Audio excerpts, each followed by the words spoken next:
श्री केदार मंगलम।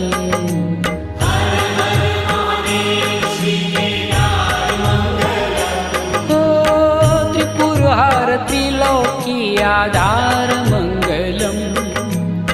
त्रिपुरहार त्रिलोकी आधार मंगलम।